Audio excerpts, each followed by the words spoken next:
നമസ്തേ. 3/7/2025 വ്യാഴാഴ്ചത്തെ നക്ഷത്രഫലം. മേടം, കന്നി, തുലാം രാശിക്കാർക്ക് ശുഭവും, മിഥുനം, കുംഭം രാശിക്കാർക്ക് മധ്യമവും ഗുണദോഷ സമ്മിശ്രവും, ഇടവം, ചിങ്ങം, ധനു, മകരം, മീനം രാശിക്കാർക്ക് ദോഷവും, കർക്കിടകം, വൃശ്ചികം രാശിക്കാർക്ക് കഠിന ദോഷവും ആണ്. ഇത് തുടർച്ചയായി ലഭിക്കണമെന്നുള്ളവർ ഇതിലെന്തെങ്കിലും കമൻറ്റ് ചെയ്യുകയോ ലൈക്ക് ചെയ്യുക, ഷെയർ ചെയ്യുക ഒക്കെ വേണം. പിന്നെ ഇത് ആരുടെയും വ്യക്തിപരമായ ഫലങ്ങളല്ല. അത് എത്ര പ്രാവശ്യം പറഞ്ഞാലും വീണ്ടും വീണ്ടും അത് വ്യക്തിപരമായ ഫലങ്ങൾ പറയുന്ന എന്ന ചിന്തയോടെ കമൻറ്റ് വരുന്നുണ്ട്. അതുകൊണ്ടാണ് പറയുന്നത് വ്യക്തിപരമായ ഫലമല്ല. നിങ്ങളുടെ വ്യക്തിപരമായ ഫലം അറിയണമെങ്കിൽ ജാതകം നോക്കുക തന്നെ വേണം. ഇത് പൊതുവായ ഫലമാണ്. ഇത് ഗുണകരമാകുകയും ജാതകം ദോഷമാകുകയും ചെയ്താൽ മധ്യമാവസ്ഥയായിരിക്കും. ഇതിൽ ദോഷമാണെങ്കിലും ജാതകം വളരെ നല്ലതാണെങ്കിൽ മധ്യമാവസ്ഥയായിരിക്കും. രണ്ടും നല്ലതാണെങ്കിൽ വളരെ ഗുണമായിരിക്കും. അത്രയേ ഉള്ളൂ. അപ്പോൾ അതുകൊണ്ട് അത് മനസ്സിലാക്കി വേണം നിങ്ങൾ ഇതിനെ സ്വീകരിക്കാൻ. പക്ഷെ ഒരു കാര്യം ഉറപ്പിച്ച് പറയാൻ കഴിയും, ഇതിനകത്തെ ഗുണദോഷങ്ങളെ മനസ്സിലാക്കുകയും അത് വരാതിരിക്കാൻ ശ്രദ്ധിക്കുകയും ചെയ്താൽ ജാതകത്തിൽ കുറച്ചുകൂടെ മേന്മയും കൂടെ ഉണ്ടെങ്കിൽ ഇരട്ടി നല്ല ഗുണം ഉണ്ടാക്കിയെടുക്കാൻ നിങ്ങൾക്ക് കഴിയും. അത്ര തന്നെ. അതാണ് ഇതിനകത്തുള്ളൊരു ഗുണം. ഇനി ജാതകത്തിൽ ദോഷമാണെന്ന് വിചാരിക്കുക, ഇതിനകത്തും ദോഷമാണെന്ന് വിചാരിക്കുക. വളരെ ശ്രദ്ധയോടുകൂടി കാര്യങ്ങൾ നിങ്ങൾ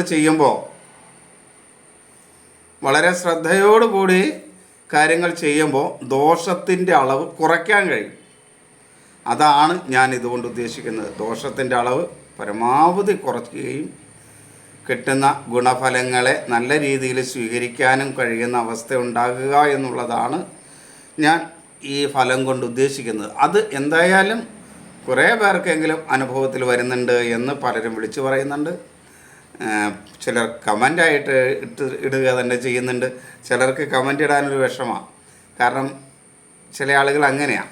അവർ ഇതൊക്കെ നോക്കണ്ടെന്ന് പറയാൻ വലിയ വിഷമമാണ്. പക്ഷേ ഇതൊക്കെ ആരും അറിയാതെ പോയി നോക്കുകയും ചെയ്യും. അങ്ങനെയുള്ള മഹാന്മാരാണ് കൂടുതലുമല്ലോ. അപ്പോൾ അങ്ങനെയുള്ളൊരു വിളിച്ചു പറയുന്നുണ്ട്. അവരൊന്നും ഞാൻ നെഗറ്റീവ് അല്ലെങ്കിൽ അവരിൽ നെഗറ്റീവ് കാണുകയല്ല. അവർ വിളിച്ച് പറയുന്നുണ്ട്. അവരെയൊക്കെ അഭിനന്ദിക്കുന്നു. അവർ പറയുന്നുണ്ടല്ലോ, നേരിട്ട് വിളിച്ച് പറയുന്നുണ്ട്. അത് എനിക്ക് പോസ്റ്റ് ചെയ്യാനൊക്കെ ഗുണകരവുമാണ്. അപ്പോൾ അതൊക്കെ അങ്ങനെ ഇതാണ് എൻ്റെ ഉദ്ദേശമെന്ന് നിങ്ങൾ മനസ്സിലാക്കുക. നന്മ വളരെ ഉണ്ടാകുക, പരമാവധി ദോഷഫലങ്ങളെ കുറയ്ക്കുക എന്നുള്ളതാണ് എൻ്റെ ഈ പോസ്റ്റിൻ്റെ ഉദ്ദേശം. അത് നടക്കുന്നുണ്ടെന്ന് പലരും പറയുന്നതിൽ എനിക്ക് സന്തോഷവും ഉണ്ട്. ഇനി ഒരു കമൻറ്റ് വന്നിരുന്നു കഴിഞ്ഞ ദിവസം. വിളക്ക് വീട്ടിൽ വയ്ക്കാൻ കഴിയുന്നില്ല, പക്ഷെ നാമം ജപിക്കുന്നുണ്ട് എപ്പോഴും എന്ന്. അത് ദോഷമാണോ എന്ന് ചോദിച്ചാൽ, വിളക്ക് വയ്ക്കാൻ കഴിയാതെ വരിക എന്ന് പറഞ്ഞാൽ ആ കുടുംബത്തിൽ ഒരു അന്തരീക്ഷാനുഭവം അനുകൂലമല്ല എന്നാണ്. കാരണം പ്രകാശാവസ്ഥയില്ല. ഈ പ്രകാശം എന്ന് പറയുന്നത് ഈശ്വരനാണ്. അപ്പോൾ ഈശ്വരൻ്റെ സാന്നിധ്യം അല്ലെങ്കിൽ ഈശ്വരൻ്റെ അനുഗ്രഹം ആ കുടുംബത്തിലില്ല. അതിന് യാതൊരു സംശയമില്ല. പക്ഷെ നാമം ജപിക്കുന്നുണ്ട് എന്നുള്ള ഒരു ഗുണം ആ വീട്ടിലുണ്ട്. പക്ഷേ എങ്കിലും വിളക്കും കൂടെ കത്തിക്കുമായിരുന്നെങ്കിലോ, ആ പ്രകാശത്തിലൂടെ നല്ല എണ്ണ മേടിച്ച് വിളക്ക് കത്തിക്കണം കേട്ടോ. വിളക്ക് കത്തിക്കുമ്പോൾ ഈ വിളക്കെണ്ണ മേടിക്കരുത്. അതിനകത്ത് വരുന്ന പുക ഗുണത്തേക്കാളേറെ ദോഷം ഉണ്ടാക്കും. അതുകൊണ്ട് കിട്ടാവുന്നതിൽ നല്ല എണ്ണ മേടിച്ച് വിളക്ക് കത്തിക്കുക. കുറച്ച് എണ്ണ പോലെ ഒരു സൂര്യോദയത്തിന് ഒരു 24 മിനിറ്റ് മുമ്പ് കത്തിച്ചാൽ സൂര്യോദയം കഴിഞ്ഞ് ഒരു 24 മിനിറ്റ് കഴിയുന്നത് വരെ മതി. ഒരു 48 മിനിറ്റ് രാവിലെയും ഒരു 48 മിനിറ്റ് വൈകിട്ടും കത്തിക്കാൻ ഒരുപാട് എണ്ണയൊന്നും വേണ്ട. വളരെ കുറച്ച് എണ്ണ മതി. വലിയ വിളക്ക് വാങ്ങിക്കാതിരുന്നാൽ മതി. കുറച്ച് ചെറിയൊരു വിളക്ക് മതി, ധാരാളം മതി. ഒരു 48 മിനിറ്റ് കത്താൻ ധാരാളം മതി. അതിൽ കൂടുതൽ വേണ്ട. വീട്ടിലതിൻ്റെ ആവശ്യമുള്ളൂ. അപ്പം അതും കൂടെ കത്തിക്കുന്നുവെങ്കിൽ, അത്രയും കൂടെ ചെയ്യുന്നുവെങ്കിൽ ആ ഈശ്വരൻ്റെ അനുഗ്രഹം പൂർണ്ണമായും കിട്ടാൻ കഴിയും. അത് ദോഷകരമായതുകൊണ്ട് തന്നെയാണ് വിളക്ക് കത്തിക്കാൻ നിങ്ങൾക്ക് കഴിയാത്തത് അല്ലെങ്കിൽ തോന്നാത്തത് അത് ഒരു പക്ഷേ പൂർവികമായ ദുരിതങ്ങളുടെ ഫലമായിരിക്കാം, അല്ലെങ്കിൽ പൂർവ്വ ജനങ്ങളുടെ ദുരിതങ്ങളുടെ ഫലമായിരിക്കാം. എന്തായാലും ദോഷമാണെന്ന കാര്യത്തിൽ സംശയമൊന്നുമില്ല. എന്താണെന്ന് തീരുമാനിക്കാൻ ഇതിലൂടെ നമുക്ക് പറ്റില്ല. പക്ഷേ വിളക്ക് കത്തിക്കാനും കൂടെ നിങ്ങൾ ശ്രമിക്കുക. എന്തായാലും നാമം ജപിക്കാനെങ്കിലും കഴിയുന്നുണ്ടല്ലോ, അത് തന്നെ ഭാഗ്യമാണ്. അതിൻ്റെ അളവ് പരമാവധി കൂട്ടുക. നാമം ജപിക്കാൻ സമയമൊന്നും നോക്കണ്ട. നിങ്ങൾ വണ്ടി ഓടിച്ചുകൊണ്ടിരിക്കുമ്പോഴും നാമം ജപിക്കാമല്ലോ, അതിനാരോടും ചോദിക്കേണ്ട, ശ്രദ്ധ മാറിപ്പോകുന്നില്ല. അപ്പോൾ അങ്ങനെ എന്ത് വേണമെങ്കിലും ചെയ്യാം. അപ്പോൾ നാമം ജപിക്കുന്നതിനുള്ള സമയത്തിന് പ്രസക്തിയേ ഇല്ല എന്നുള്ളത് കൊണ്ട് നാമം ജപിക്കുക. ഇത് ഈ കമൻറ്റിൻ്റെ കാര്യം മനസ്സിലായി എന്ന് വിചാരിക്കുന്നു. വിളക്ക് കത്തിക്കാനും കൂടെ ശ്രദ്ധിക്കാം. ഇനി നമുക്ക് പരമാവധി പറയാവുന്ന മറുപടികൾ ഞാൻ കമൻറ്റിൽ പറയുന്നുണ്ട് കേട്ടോ. ചിലതൊക്കെ ചിലപ്പോൾ കാണാതെ പോകുന്നുണ്ടാവാം യാദർച്ഛികമായി.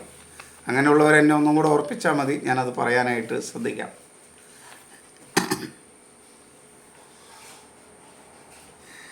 അപ്പോൾ കമൻറ്റിന് മറുപടി കിട്ടിക്കഴിയുമ്പോൾ നിങ്ങൾ അതിൻ്റെ ഒരു കമൻറ്റ് എഴുതണം അടിയിൽ, നിങ്ങൾ മറുപടി കിട്ടിയെന്ന്. കാരണം മറ്റുള്ളവർക്ക് മനസ്സിലാക്കണമല്ലോ ഞാൻ ചോദിച്ച മറുപടിയാണ് കിട്ടിയിരിക്കുന്നത്, മറുപടി കിട്ടി.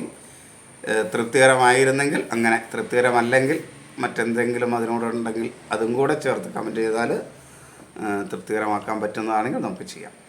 പക്ഷേ വ്യക്തിപരമായ ഒരു ചോദ്യത്തിന് ഉത്തരവും കമൻറ്റിലൂടെ കിട്ടില്ല. അപ്പോൾ നമസ്തേ. ഇനി നമുക്ക് തുടങ്ങാം. വീണ്ടും മേടം രാശിയുടെ ഫലമാണ് പറയുന്നത്. മേടക്കൂറ് അശ്വതി, ഭരണി, കാർത്തിക ആദ്യ കാൽഭാഗമാണ് മേടക്കൂറ്. മേടക്കൂറുകാരെ സംബന്ധിച്ചിടത്തോളം ശുഭകരമായ ദിവസമാണ്. നല്ല ആത്മവിശ്വാസമൊക്കെ ഉണ്ടാവും. സംശയവും അലസതയും ഒന്നുമില്ലാതെ കാര്യങ്ങളൊക്കെ ചെയ്യാനായിട്ട് കഴിയും. ആരോഗ്യ കാര്യത്തിലും മേന്മയുണ്ടാകും. മനസ്സും ബുദ്ധിയും ഒക്കെ വേണ്ട രീതിയിൽ പ്രവർത്തിക്കും. മാതൃപിതൃസ്ഥാനീയർ അനുകൂലമായിരിക്കും. അഭിപ്രായ സ്ഥിരതയോടുകൂടി കാര്യങ്ങളൊക്കെ ചെയ്യാനായിട്ട് കഴിയും. സഹോദര സ്ഥാനീയർ അത്ര അനുകൂലമായിരിക്കില്ല. ഭൂമി, ധനം മുതലായ കാര്യങ്ങളുമായി ബന്ധപ്പെട്ട് വേണ്ടപ്പെട്ടവരുമായി അല്പം കലഹമൊക്കെ ഉണ്ടാകാനുള്ളൊരു സാധ്യതയുണ്ട്. അതിനെ ഒന്ന് ഒഴിവാക്കുക. സഹോദര സ്ഥാനീയരൊക്കെ ആയിട്ട് ചിലപ്പോൾ സംഭവിക്കാം, അത് ശ്രദ്ധിക്കുക. ശത്രുക്കൾ മൂലമുള്ള ദോഷമുണ്ടാകാനുള്ളൊരു സാധ്യതയുള്ള ദിവസമാണ്. കടബാധ്യത ഉണ്ടാകാം. മുൻകോപം മൂലം ചില പ്രയാസങ്ങളൊക്കെ ഉണ്ടാവാം. എങ്കിലും വാക്കുകൾ നല്ല രീതിയിൽ ഉപയോഗിക്കാൻ മേടക്കൂറുകാർക്ക് ഇപ്പോൾ കഴിയും. അതുകൊണ്ട് തന്നെ പല പ്രശ്നങ്ങളിൽ നിന്നും ഒരു പരിധി വരെ മുക്തിയും ഉണ്ടാകും. ബന്ധുക്കളും സുഹൃത്തുക്കളുമൊക്കെ അനുകൂലമായിരിക്കും. ധനപരമായ കാര്യങ്ങളിൽ ചില നഷ്ടങ്ങളൊക്കെ സംഭവിക്കാൻ സാധ്യതയുണ്ട്. ജീവിത പങ്കാളി അനുകൂലമാണ്. മക്കളുമായി ചില അഭിപ്രായ വ്യത്യാസങ്ങൾ ഉണ്ടാകാൻ സാധ്യതയുള്ളത് കൊണ്ട് കുടുംബത്തിൽ ഒരു ചെറിയ സ്വസ്ഥത കൊണ്ടുപോകാൻ സാധ്യതയുള്ളൊരു ദിവസമാണിത്. തൊഴിൽ മേഖലയിലും ചില തടസ്സങ്ങളും പ്രയാസങ്ങളൊക്കെ ഉണ്ടാകും. കണ്ടകശീനിയൊക്കെ അനുഭവിക്കുന്ന കാലഘട്ടമാണ്. അതുകൊണ്ടത് ശ്രദ്ധിക്കുന്നത് നന്നായിരിക്കും. ഇനി ഇടവം രാശി. ഇടവം രാശിക്ക് ദോഷകരമായ ഒരു ദിവസമാണ്. എങ്കിൽ പോലും അവർക്ക് ഒരല്പം ദൈവാധീനമൊക്കെ ഉണ്ടാകുന്ന ദിവസം കൂടെയാണ്. എങ്കിലും കൂടുതലും ദോഷം കാണിക്കുന്ന ഒരു ഇതാണ്. അപ്പോൾ ദോഷം ഉണ്ടാകാതിരിക്കാൻ ശ്രദ്ധിക്കുക എന്നർത്ഥം. അവർക്ക് ആരോഗ്യകാര്യം അനുകൂലമല്ല. ആത്മവിശ്വാസക്കുറവ് എല്ലാ കാര്യത്തിലും അനുഭവപ്പെടും. മടി, അലസത, ഇന്ന് ചെയ്യേണ്ട കാര്യം മാറ്റിവെക്കുക, അത് പിന്നെ ചെയ്യാം എന്ന് പറഞ്ഞിങ്ങനെ മാറ്റിവെക്കുന്ന ഒരു അലസത ഉണ്ടാവും. അത് വളരെ ബുദ്ധിമുട്ടുണ്ടാക്കുന്നതായിരിക്കും ഈ ദിവസം. ദഹന സംബന്ധമായ അസുഖങ്ങൾ, പിത്ത സംബന്ധമായ അസുഖങ്ങളൊക്കെ പ്രയാസം ഉണ്ടാക്കും. മനസ്സും ബുദ്ധിയും ഒന്നും അത്ര അനുകൂലമായിരിക്കില്ല. വേണ്ടത് വേണ്ട സമയത്ത് തോന്നില്ല, അങ്ങനെ കുഴപ്പമുണ്ട്. പിതൃസ്ഥാനീയർ അനുകൂലമല്ല. ഒരു അഭിപ്രായ സ്ഥിരത ഉണ്ടാവില്ല ഈ ദിവസം. ഒരു കാര്യത്തിൽ ഒരു ഉറപ്പുണ്ടാവില്ലാത്ത ദിവസമാണ്. ജലദോഷം, ആസ്തമ, മനോരോഗം, മാനസിക അസ്വസ്ഥത, അതല്ല ഗർഭാവസ്ഥയിലുള്ളവർ, ഗർഭാശയ രോഗങ്ങളുള്ളവരൊക്കെ ശ്രദ്ധിക്കുന്നത് നന്നായിരിക്കും. ഇത് പറയുമ്പോൾ ഒരാൾ എന്നോട് ചോദിച്ചു, ഈ ഗർഭാശയ രോഗങ്ങളെന്ന് പറഞ്ഞാൽ ഗർഭാവസ്ഥയിലുള്ളതും ഒന്നിച്ചു വരില്ലേ എന്ന്. ഗർഭാവസ്ഥ എന്ന് പറയുന്ന രോഗമല്ല, അത് ഒരിക്കലും അങ്ങനെ ചിന്തിക്കാൻ പോലും പാടില്ല. എല്ലാവരും പേഷ്യൻ്റ് എന്നാണ് പറയുക. പക്ഷെ നമ്മൾ ഗർഭാവസ്ഥയിലുള്ളവരെ അങ്ങനെയല്ല പറയുക. അവർ ഒരു മാതാവാൻ തയ്യാറെടുക്കുന്ന എല്ലാവിധ ഈശ്വര ചൈതന്യവുമുള്ള ഒരു വ്യക്തിയായിട്ടാണ് അവരെ നമ്മൾ പരിഗണിക്കുന്നത്. എല്ലാവരും അങ്ങനെയാണെന്ന് നമുക്ക് പറയാൻ കഴിയില്ലെങ്കിലും അങ്ങനെയാണ് പരിഗണിക്കേണ്ടത്. അപ്പോൾ അതിൻ്റെ ഒരു പരിഗണന ഉള്ളത് കൊണ്ട് തന്നെയാണ് ഗർഭാശയ രോഗമുള്ളവരും ഗർഭാവസ്ഥയിലുള്ളവരും എന്ന് എടുത്തു പറയുന്നത്. അത് അങ്ങനെ ഒരു ചോദ്യം ഉണ്ടായി. അത് ഞാൻ ആദ്യം കമൻറ്റിൽ ചോദിക്കാൻ മറന്നുപോയി. വിളിച്ചു ചോദിക്കുകയാണ് ചെയ്തതെന്നുള്ളതുകൊണ്ടാണ് അത് വിട്ടുപോയത്. അപ്പോൾ അതുകൊണ്ടത് പറഞ്ഞത്. അടുത്ത ദിവസം ആദ്യം തന്നെ പറയാം. അപ്പോൾ അങ്ങനെയുള്ളവരും ശ്രദ്ധിക്കണം.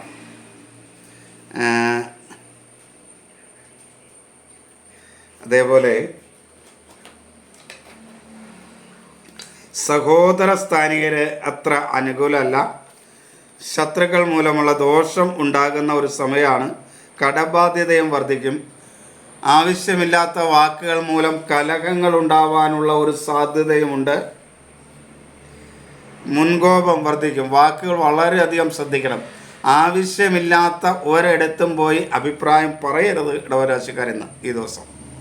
കാരണം ഒട്ടും അനുകൂലമല്ലാത്ത ദിവസമാണ്. കടബാധ്യത വർദ്ധിക്കും. ധനപരമായ കാര്യങ്ങളിലൊക്കെ ഇടപെട്ട് സംസാരിക്കുമ്പോൾ ആവശ്യമില്ലാത്ത ഒരു വാക്ക് ഉപയോഗിച്ചാൽ അത് ബാധ്യതയായി തീരാനുള്ളൊരു സാധ്യതയും കൂടെ ദിവസമുണ്ട്. അതുകൊണ്ട് അങ്ങനെയും ഉണ്ടാകാതിരിക്കാൻ ശ്രദ്ധിക്കുക.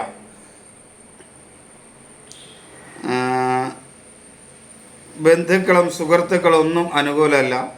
വിദ്യാർത്ഥികൾക്കും അനുകൂലമല്ല. അശ്രദ്ധ മൂലമുള്ള ഓർമ്മക്കുറവ് ഇടവം രാശിക്കാർക്ക് കഷ്ടതയുണ്ടാക്കും, നഷ്ടത്തെ ഉണ്ടാക്കും. ധനപരമായ കാര്യങ്ങളിൽ ചില നേട്ടങ്ങൾ ശ്രദ്ധിച്ചാൽ ഉണ്ടാകാവുന്ന ദിവസമാണ്.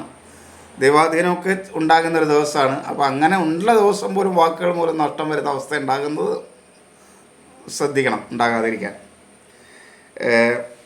മക്കളുമായിട്ട് അനുകൂലമായ സ്ഥിതി ഉണ്ടാവും. അവരിൽ നിന്ന് പലവിധ സഹായങ്ങളും കിട്ടും. ജീവിത പങ്കാളിയും അനുകൂലമാണ്. കുടുംബത്തിലൊരു സ്വസ്ഥതയും സമാധാനവും ഒക്കെ ഉണ്ടാകും.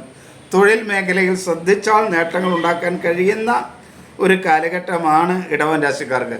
തൊഴിലാളികളൊക്കെ അനുകൂലമായിട്ടുണ്ടാകുന്ന ദിവസമാണ്.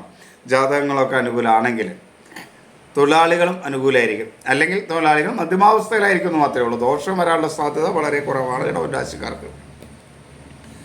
പക്ഷേ വാക്കുകൾ നല്ല രീതിയിൽ ഉപയോഗിക്കാതിരുന്നാൽ അതിൻ്റെ ദോഷം ഉണ്ടാവും. അത് ശ്രദ്ധിക്കുക. ഒരു കാരണവശാലും ലഹരി പദാർത്ഥങ്ങൾ ഉപയോഗിക്കരുത് ഇടവൻ രാശിക്കാർ. മിഥുനം രാശിക്ക് ഗുണദോഷ സമ്മിശ്രമായ ഒരു ദിവസമാണ്.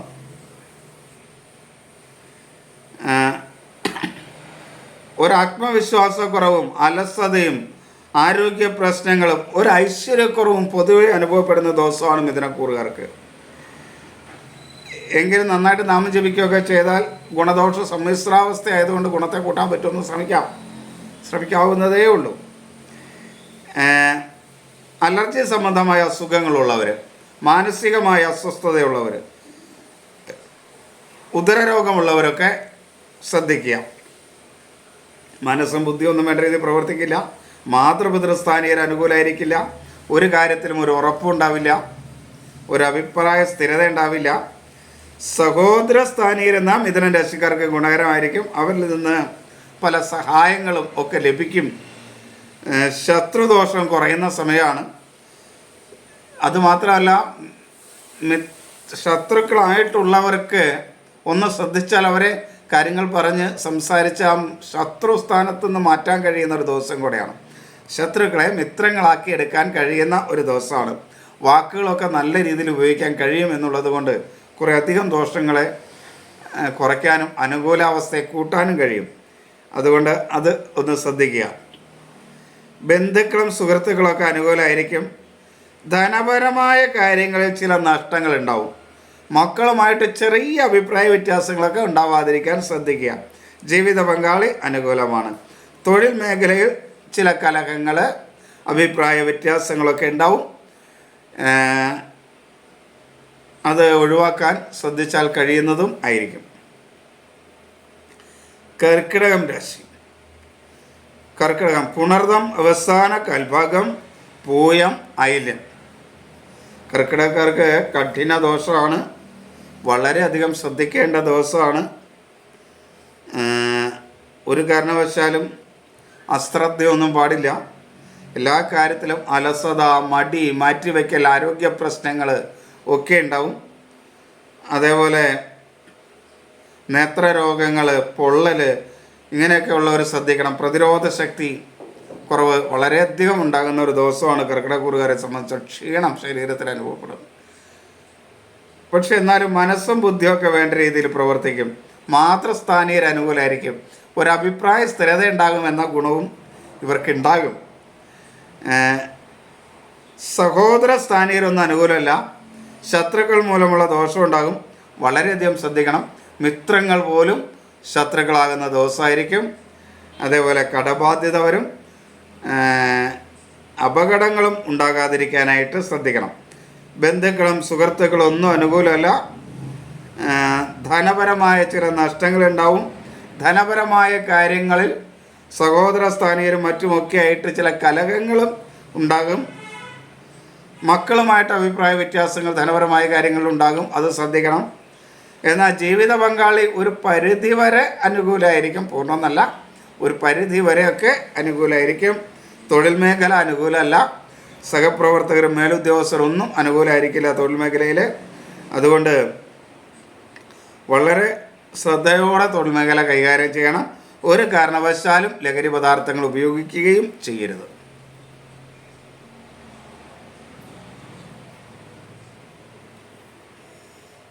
ചിങ്ങം രാശി. മകം, പൂരം, ഉത്രം ആദ്യ കാൽഭാഗം. ചിങ്ങം രാശിക്ക് ദോഷകരമായൊരു ദിവസമാണ്. എങ്കിലും അവർക്ക് ആരോഗ്യം പൊതുവെ അനുകൂലമായിരിക്കും.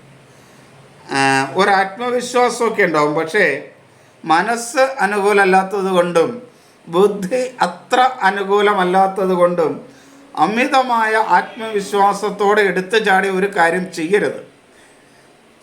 പ്രത്യേകിച്ച് തൊഴിൽ മേഖലയിൽ ആ അമിതമായ എടുത്തുചാട്ടം വളരെ പ്രയാസങ്ങളുണ്ടാക്കും.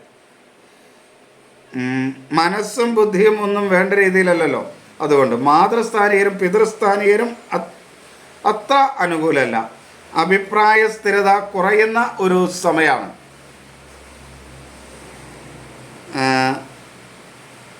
സഹോദര സ്ഥാനീയര് അനുകൂലമായിരിക്കില്ല.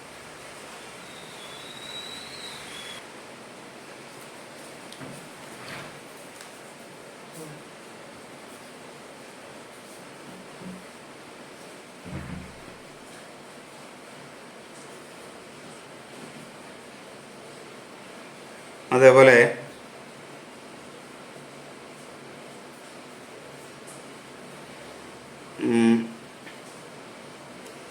ജീവിത പങ്കാളി അത്ര അനുകൂലമല്ല ചിങ്ങൻ രാശിക്കാരെ സംബന്ധിച്ചിടത്തോളം.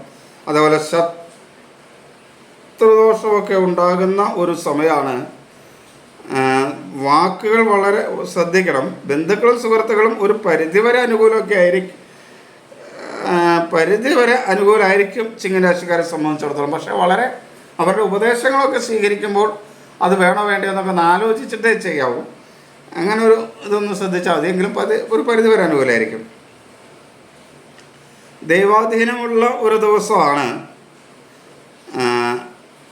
ജീവിത പങ്കാളിയുമായി ചെറിയ അഭിപ്രായ വ്യത്യാസം അനുകൂലമാണ്. എങ്കിലും ചെറിയ അഭിപ്രായ വ്യത്യാസം ഉണ്ടായാൽ ശ്രദ്ധിക്കുക. തൊഴിൽ മേഖല അത്ര അനുകൂലമല്ല. ഒരു കാരണവശാലും ലഹരി പദാർത്ഥങ്ങൾ ഉപയോഗിക്കരുത്. കന്നിക്കൂറ്. ഉത്രം അവസാന മുക്കാൽ ഭാഗം, അത്തം ചിത്തിര ആദ്യ പകുതി ഭാഗം. കന്നിക്കൂറുകാർക്ക് ശുഭകരമായ ദിവസമാണ്. മനസ്സും ബുദ്ധിയൊക്കെ വേണ്ട രീതിയിൽ പ്രവർത്തിക്കും. നല്ല ആത്മവിശ്വാസം ഉണ്ടാവും. അലസതയൊന്നും ഉണ്ടാവില്ല. ആരോഗ്യവും പൊതുവെ അനുകൂലമായിരിക്കും. മാതൃപിതൃസ്ഥാനീയർ അനുകൂലമായിരിക്കും. അഭിപ്രായ സ്ഥിരതയോടുകൂടി കാര്യങ്ങളൊക്കെ ചെയ്യാൻ കഴിയും. സഹോദര സ്ഥാനീയർ അത്ര അനുകൂലമല്ല. ശത്രുക്കൾ മൂലമുള്ള ദോഷങ്ങളൊക്കെ ഉണ്ടാകാൻ സാധ്യതയുണ്ട്. കടബാധ്യത വർദ്ധിക്കുന്നതിനുള്ള ഒരു സമയം കൂടെയാണ്. ആവശ്യമില്ലാതെ കടം എടുക്കാതിരിക്കാൻ അല്ലെങ്കിൽ കടം മേടിക്കുകയോ കൊടുക്കുകയോ ചെയ്യാൻ അനുകൂലമായ ദിവസമല്ല. അതുകൊണ്ട് അത് ശ്രദ്ധിക്കണം. ബന്ധുക്കളും സുഹൃത്തുക്കളുമൊക്കെ ഒരു പരിധിവരെ അനുകൂലമായിരിക്കും. വിദ്യാർത്ഥികൾക്കും അനുകൂലമാണ്. ധനപരമായ ചില നഷ്ടങ്ങൾ ഒക്കെ വരാൻ സാധ്യതയുണ്ട്. അത് ശ്രദ്ധിക്കുക. മക്കളുമായിട്ടും ചെറിയ അഭിപ്രായ വ്യത്യാസങ്ങൾ ഉണ്ടാവാം. എന്നാൽ ജീവിത പങ്കാളി പൊതുവെ അനുകൂലമായിരിക്കും. തൊഴിൽ മേഖലയിൽ സഹപ്രവർത്തകരൊന്നും അനുകൂലമായിരിക്കില്ല. പക്ഷെ മേലുദ്യോഗസ്ഥർ പൊതുവെ അനുകൂലമായിരിക്കും. തൊഴിലാളികളിൽ നിന്നും ചില മനപ്രയാസകരമായ അവസ്ഥ ഉണ്ടാകുകയും ചെയ്യും. ഇനി തുലാം രാശി. ചിത്തിര അവസാന പകുതി ഭാഗം, ചോതി വിശാഖം ആദ്യ മുക്കാൽ ഭാഗം തുലാം രാശി. തുലാം രാശിക്കാർക്ക് ശുഭകരമായ ദിവസമാണ്, പൊതുവെ അനുകൂലമാണ്. എന്നാൽ മനസ്സ് ബുദ്ധി അത്ര വേണ്ട രീതിയിൽ പ്രവർത്തിക്കില്ല. ആരോഗ്യ കാര്യത്തിലും അത്ര അനുകൂലമല്ല. ഒരാത്മവിശ്വാസക്കുറവുണ്ടാകും, അലസത ഉണ്ടാവും. ഈ അലസതയൊക്കെ മാറ്റി വെച്ചാൽ തുലാക്കാർക്ക് പൊതുവെ അനുകൂലമായിരിക്കും. ജലദോഷം, ആസ്മ, മാനസിക അസ്വസ്ഥ ഇങ്ങനെയുള്ളവരൊക്കെ ഒന്ന് ശ്രദ്ധിക്കുക. പൊതുവെ ഒരു പ്രതിരോധ ശക്തി കുറയുന്ന ഒരു സമയമാണ് തുലാം രാശിക്കാരെ സംബന്ധിച്ചിടത്തോളം.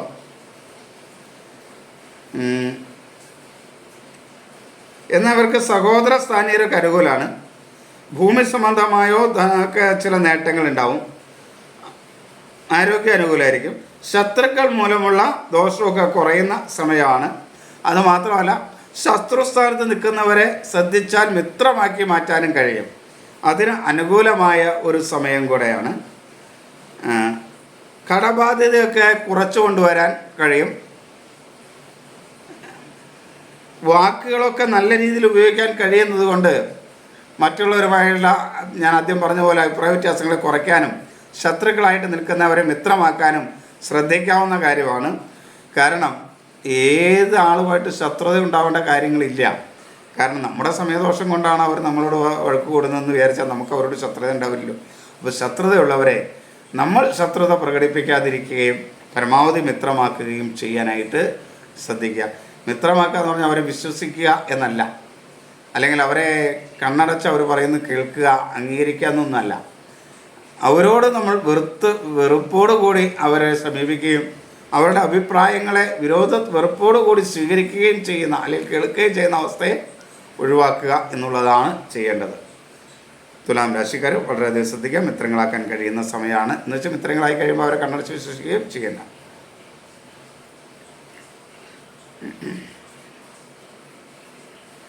ബന്ധുക്കളും സുഹൃത്തുക്കളും ഒക്കെ അനുകൂലമാണ്. ധനപരമായ നേട്ടങ്ങൾ ഉണ്ടാവും. ജീവിത പങ്കാളിയും മക്കളും അനുകൂലമാണ്. അതോടെ കുടുംബത്തിലൊരു സ്വസ്ഥതയും സമാധാനവും ഒക്കെ തുലാം രാശിക്കാർക്ക് പൊതുവെ ഉണ്ടാവും. തൊഴിൽരംഗത്തെ നേട്ടങ്ങൾ ഉണ്ടാക്കാൻ കഴിയും. സഹപ്രവർത്തകരും ഒക്കെ അനുകൂലമായിരിക്കും. പുതിയ വിദ്യാകാര്യങ്ങൾ ചെയ്യുന്നതിന്, പുതിയ കാര്യങ്ങൾ പഠിക്കുന്നതിന് ഒക്കെ അനുകൂലമായ സമയമാണ്. തൊഴിലിൽ പുതിയ മേഖലകൾ കണ്ടെത്തുന്നതിന് അനുകൂലമായ സമയമാണ്. പുതിയ വികസന പ്രവർത്തനങ്ങളൊക്കെ സ്വന്തമായിട്ട് തൊഴിൽ ചെയ്യുന്നവർക്കൊക്കെ തൊഴിൽ മേഖലയിൽ നടത്താൻ കഴിയുന്ന ഒരു സമയമാണ്. ജാതകം കൂടെ അനുകൂലമാണെങ്കിൽ ഇതിനൊക്കെ മുതിരുക. തൊഴിൽ മേഖല മേന്മയുള്ളതായിരിക്കും. ഇനി വൃശ്ചികം രാശി. വിശാഖം അവസാന കാൽഭാഗം, അനിഴം തൃക്കേട്ട. വൃശ്ചികം രാശിക്ക് ഒട്ടും അനുകൂലമല്ല, വളരെ മോശമായ സമയമാണ്. എങ്കിലും അവർക്ക് മനസ്സ് ബുദ്ധിയൊക്കെ വേണ്ട രീതിയിൽ പ്രവർത്തിക്കും. മാതൃസ്ഥാനികരും അനുകൂലമായിരിക്കും. അതിൻ്റെ നേട്ടങ്ങളുണ്ടാവും. അഭിപ്രായ സ്ഥിരതയോടുകൂടി കാര്യങ്ങൾ ചെയ്യാനായിട്ട് കഴിയും. പക്ഷേ ഒരു ആത്മവിശ്വാസക്കുറവ്, അലസത, എല്ലാത്തിനോടും ഒരു വെറുപ്പ് തോന്നുന്ന മാനസികാവസ്ഥ, ഇതൊക്കെ ഉണ്ടാകാനുള്ളൊരു സാധ്യതയുണ്ട്. അതുപോലെ സഹോദര സ്ഥാനീയർ അനുകൂലമല്ല. ശത്രുക്കൾ മൂലമുള്ള ദോഷമുണ്ടാകും. ഭൂമി സംബന്ധമായോ ധനപരമായോ ഒക്കെ എന്തെങ്കിലും കരാറിലൊക്കെ ഏർപ്പെടുന്നവർ വളരെയധികം ശ്രദ്ധിക്കണം. കടബാധ്യത വരും. മറ്റുള്ളവരുമായി കലഹവും അഭിപ്രായ വ്യത്യാസങ്ങളും ഉണ്ടാകും. മുൻകോപമുണ്ടാകും. വാക്കുകൾ വളരെ ശ്രദ്ധിച്ച് വേണം ഉപയോഗിക്കാൻ. വളരെ ശ്രദ്ധിക്കണം. കാരണം ഈ ദിവസം വാക്കുകൾ മൂലം വളരെയധികം നഷ്ടങ്ങൾ, പ്രയാസങ്ങൾ ഉണ്ടാകാൻ വൃശ്ചിക രാശിക്കാർക്ക് സാധ്യതയുള്ളൊരു കാലഘട്ടമാണ് ഇപ്പോൾ കുറച്ച് നാളത്തേക്ക്. അപ്പോൾ അതുകൊണ്ട് ശ്രദ്ധിക്കണം. വാക്കുകൾ വളരെയധികം ശ്രദ്ധിക്കണം. ബന്ധുക്കളും സുഹൃത്തുക്കളും ഒന്നും അനുകൂലമായിരിക്കില്ല. അപ്പോൾ അവരുടെയൊക്കെ ഉപദേശങ്ങളൊന്നും പൂർണ്ണമായി സ്വീകരിക്കരുത്. സ്വന്തം തീരുമാനമേ നടപ്പിലാക്കാവൂ. അല്ലെങ്കിൽ അവർ പറഞ്ഞിട്ടാണ് എനിക്കിങ്ങനെ വന്നതെന്ന് പറഞ്ഞ് അവരെ പഠിച്ചിട്ട് കാര്യങ്ങളൊന്നുമില്ല. അതുകൊണ്ട് അത് ശ്രദ്ധിക്കണം. ധനപരമായ നഷ്ടങ്ങൾ വരും. ജീവിത പങ്കാളിയാണെങ്കിലും മക്കളാണെങ്കിലും ഒക്കെ അഭിപ്രായ വ്യത്യാസമായിരിക്കും. അതുകൊണ്ട് കുടുംബത്തിലൊരു സ്വസ്ഥതയോ സമാധാനമോ ഒന്നും ഉണ്ടാവില്ല. മറ്റുള്ളവരുടെ അംഗീകാരങ്ങളും കിട്ടില്ല. തൊഴിൽ മേഖലയിലും അത്ര അനുകൂലമല്ല. സഹപ്രവർത്തകരും മേലുദ്യോഗസ്ഥരും ഒക്കെ അനുകൂലമായിരിക്കില്ല. ഒരു കാരണവശാലും വൃശ്ചികരാശിക്കാർ ലഹരി പദാർത്ഥങ്ങൾ ഉപയോഗിക്കരുത്. പൊതുവെ അനുകൂലമല്ല, അതുകൊണ്ട് വരുത്തി കൂട്ടുന്ന ദോഷം കൂടെ ഉണ്ടാക്കരുത്. അതുകൊണ്ട് ലഹരി പദാർത്ഥങ്ങളൊക്കെ ഉപയോഗിച്ചിട്ട് പ്രശ്നങ്ങൾ ഉണ്ടാക്കാതിരിക്കാൻ പ്രത്യേകം ശ്രദ്ധിക്കണം, ഉപയോഗിക്കുകയേ ചെയ്യരുത്. ധനുരാശിക്ക് ദോഷകരമായൊരു ദിവസമാണ്. മൂലം പുരാട ഉത്രാടാദ്യ കാൽഭാഗമാണ് ധനുരാശി. ധനുരാശിക്ക് ദോഷകരമായ ഒരു ദിവസമാണ്. എങ്കിലും അവർക്ക് മനസ്സ് ബുദ്ധിയൊക്കെ വേണ്ട രീതിയിൽ പ്രവർത്തിക്കും. മാതൃസ്ഥാനീയർ അനുകൂലമാണ്. അഭിപ്രായ സ്ഥിരതയുടെ കാര്യങ്ങളൊക്കെ ചെയ്യാൻ കഴിയും. പക്ഷെ ഒരു ആത്മവിശ്വാസം ഇല്ലാത്തതും അലസതയും കാര്യങ്ങളെ മാറ്റിവെക്കാനായിട്ട് കാരണമാകും. അങ്ങനെ മാറ്റിവെക്കാതിരിക്കാൻ ശ്രദ്ധിക്കുക. കടബാധ്യത വരാതിരിക്കാനായിട്ട് ശ്രദ്ധിക്കുക. ശത്രുദോഷങ്ങൾ ഉണ്ടാകുന്ന ദിവസമാണ്. സഹോദര സ്ഥാനീയരൊന്നും അനുകൂലമല്ല. മറ്റുള്ളവരുമായി കലഹമൊക്കെ ഉണ്ടാകാൻ സാധ്യതയുണ്ട്. ബന്ധുക്കളും സുഹൃത്തുക്കളും ധനുരാശിക്കാർക്ക് അനുകൂലമല്ല. അതേപോലെ അശ്രദ്ധ മൂലമുണ്ടാകുന്ന ഓർമ്മക്കുറവ് ചില പ്രയാസങ്ങൾ ഉണ്ടാക്കും. ധനപരമായി ചെറിയ നേട്ടങ്ങളൊക്കെ ധനുരാശിക്കാർക്ക് ഉണ്ടാകും. വലിയ നേട്ടങ്ങളല്ല, ചെറിയ നേട്ടങ്ങൾ. ഈ ഈശ്വരാധീനം കാക്കും എന്ന് പറയില്ലേ, അതേപോലുള്ളൊരു അവസ്ഥയൊക്കെ ഉണ്ടാകുന്ന ഒരു സാഹചര്യമാണ്. ഒരു കാരണവശാലും നിങ്ങൾ അശ്രദ്ധമായി തൊഴിലിടങ്ങളിൽ പ്രവർത്തിക്കുകയോ വാഹനം ഓടിക്കുകയോ ഒന്നും ചെയ്യാതിരിക്കാൻ പ്രത്യേകം ശ്രദ്ധിക്കണം. തൊഴിൽ മേഖല ഒട്ടും അനുകൂലമല്ല.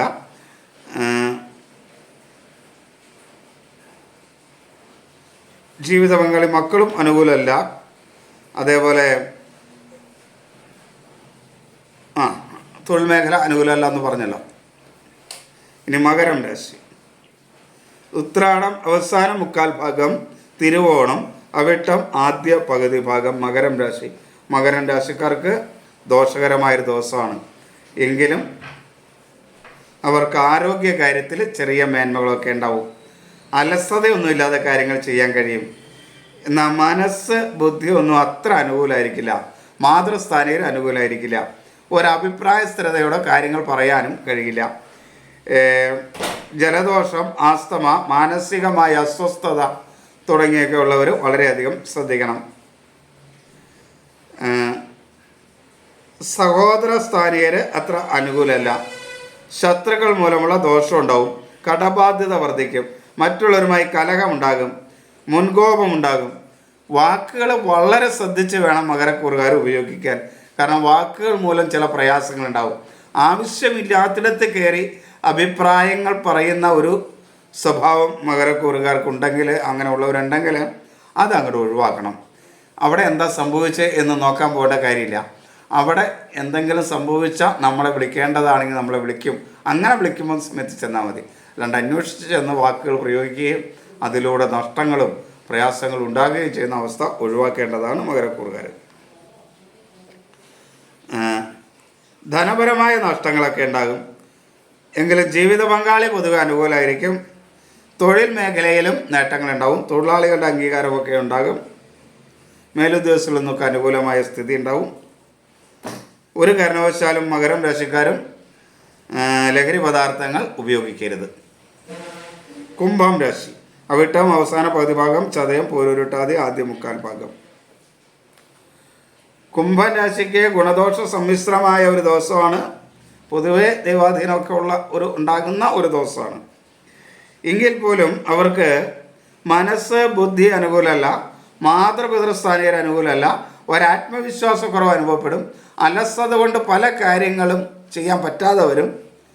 ആസ്മ, മാനസികമായ അസ്വസ്ഥത ഒക്കെ ഉള്ളവർ ശ്രദ്ധിക്കണം. അലർജി രോഗമുള്ളവർ ശ്രദ്ധിക്കണം. സഹോദര സ്ഥാനീയർ അനുകൂലമല്ല. ശത്രുക്കൾ മൂലമുള്ള ദോഷമുണ്ടാകും. കടബാധ്യത വർദ്ധിക്കും. മറ്റുള്ളവരുമായി കലഹമൊക്കെ ഉണ്ടാകും. ശത്രുക്കളുടെ പ്രവർത്തനങ്ങൾ മൂലം മനസ്സിനൊരു സ്വസ്ഥത നഷ്ടപ്പെടുന്ന ദിവസമായിരിക്കും. എങ്കിലും വാക്കുകൾ നല്ല രീതിയിൽ ഉപയോഗിക്കാൻ കഴിയും. അതുകൊണ്ട് കുറേയൊക്കെ മാറ്റങ്ങൾ ഉണ്ടാക്കാൻ കഴിയും. ബന്ധുക്കളും സുഹൃത്തുക്കളൊക്കെ അനുകൂലമായിരിക്കും. ധനപരമായ കാര്യങ്ങളൊക്കെ നടന്നു കിട്ടും. കുടുംബത്തിലൊരു സ്വസ്ഥതയും സമാധാനമൊക്കെ ഉണ്ടാകും. ജീവിത പങ്കാളിയും മക്കളുമൊക്കെ പൊതുവെ അനുകൂലമായിരിക്കും.